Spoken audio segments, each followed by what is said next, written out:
This episode of Techno Buffalo is brought to you by Squarespace. Welcome back to another episode of Ask the Buffalo. This is the show where you can ask any question from the wide world of technology. You can ask anything from phones, tablets, laptops, computers, motherboards, RAM, anything in between. Whatever question you have, I will try and answer. This week we got a lot of fun stuff. We're going to talk about BlackBerry BBX, their new QNX based operating system. We're going to talk about two new Nokia Windows Phone based 7 handsets. We're going to talk ice cream sandwich, Galaxy Nexus, some iPhone thrown in there, and some Apple television rumors. This is Ask the Buffalo.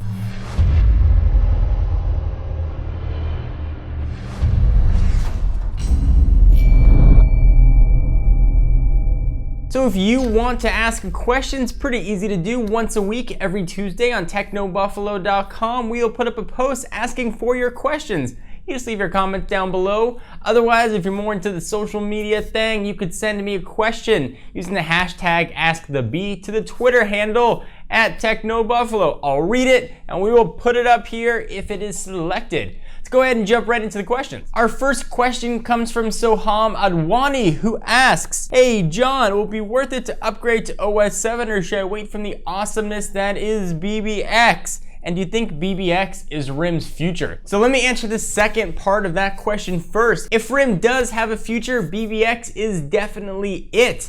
BBX is the phone version of RIM's QNX operating system, which is currently powering its BlackBerry playbook. It was announced last week at RIM's Wide Developer Conference, and it's finally coming sometime in 2012. If you ever used a playbook, you generally come away thinking this operating system works very well. It handles multitasking beautifully, multi-touch gestures are awesome, it can support repackaged Android apps, but it's been a little bit deficient.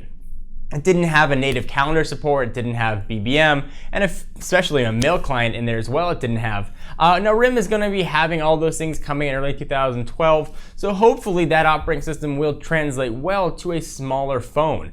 If RIM is going to survive, they need to make BBX a success.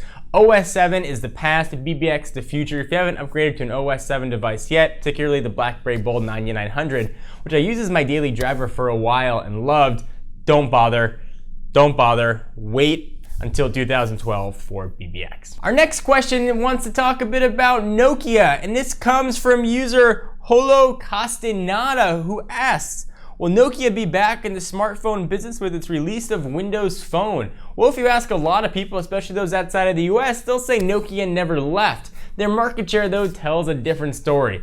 Kinda goes like this. Nokia has been supporting the open source Symbian platform in different forms for years. They sort of migrated over to another open source operating system is based on Linux, which is the same kernel, getting super geeky, called MeeGo. They released one phone that had it, the just released N9, which is awesome, but that is also the past. Now, Nokia is going to be supporting Windows Phone 7 with 2 launch devices. We've got the Nokia 800 and the 710. The 800 essentially being a repackaged N9 with Windows Phone 7, in the addition of a camera button. These are awesome phones. If one thing Nokia is known for, it is their amazing build quality. Nokia makes some of the best manufactured phones outside of Cupertino that I have ever seen. So I think that Windows Phone 7 and Nokia can be a huge success. Windows Phone 7 is an awesome operating system. It just hasn't had the adoption rate that Microsoft was hoping for. It needs a partner like Nokia to push it out to the mainstream, perhaps not in the US, but in other countries. I really do think that Nokia and Microsoft have a winner on their hands. Next, let's talk some Droid Razr and ice cream sandwich. This one comes from user Pisa, who asks, considering the Droid Razr will be upgraded to ice cream sandwich the next few months, should I get the Droid Razr or the Galaxy Nexus? Motorola had really bad timing announcing the Droid Razr the same day that the Galaxy Nexus and ice cream sandwich was announced. It made this awesome phone, or it would have been an awesome phone the day before, and the Droid Razr seemed surprisingly obsolete. I can honestly tell you, if you're looking to get a smartphone when both these are released, go with the Galaxy Nexus. You're going to get a completely unskinned version of Android, which you can customize and tweak any way you want without having to pull stuff back like you might have to do with Moto Blur on the Droid Razr. Also, you never know when Ice Cream Sandwich is going to be coming for sure. Motorola has said for sure it's coming, don't worry. Don't worry, awesome phone, get it, you'll have it eventually. But if Samsung has taught us anything, you just don't know when those upgrades are gonna come. Go for the Galaxy Nexus. Ice Cream Sandwich looks gorgeous, it looks beautiful. It looks to be really the iteration of Android everybody was hoping for. Definitely go for the Galaxy Nexus. Extra hands for emphasis.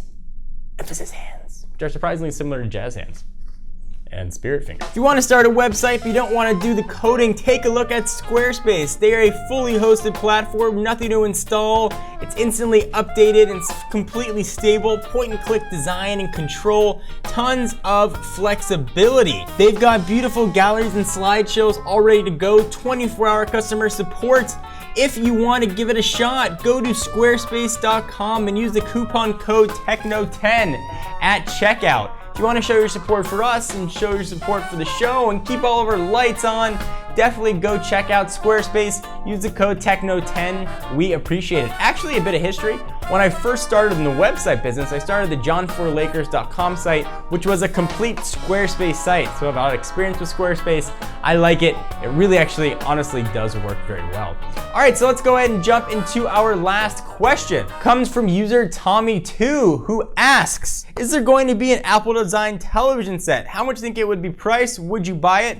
And what would the interface look like? Well, there's no doubt a prototype Apple television set floating around somewhere in Apple's labs.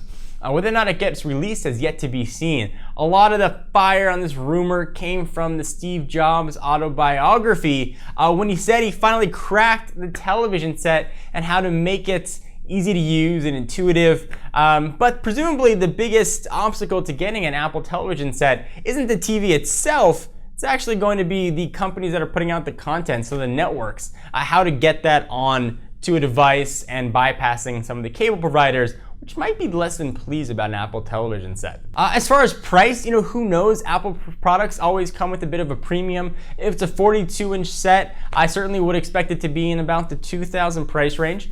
There have been rumors that it might be voice controlled, using the Siri technology. So you could say, Siri, Breaking Bad, and it'll play Breaking Bad. Or you could say, Siri, play the best show ever to air, and it'll start playing Friday Night Lights. But imagine in a crowded room or a party trying to yell at your television set, so certainly it'll have some sort of remote with it as well. This is all a big question mark. Not much information has come out of this. But would you guys buy an Apple television set? Certainly it would look pretty, but is it another example of form over function? Hope you guys enjoyed this episode of Ask the Buffalo. For all your tech news, be sure to check us out at technobuffalo.com. We've got tons of tech information coming at you, hands-on video of all the latest products. We've got it there. I'll see you there on technobuffalo.com.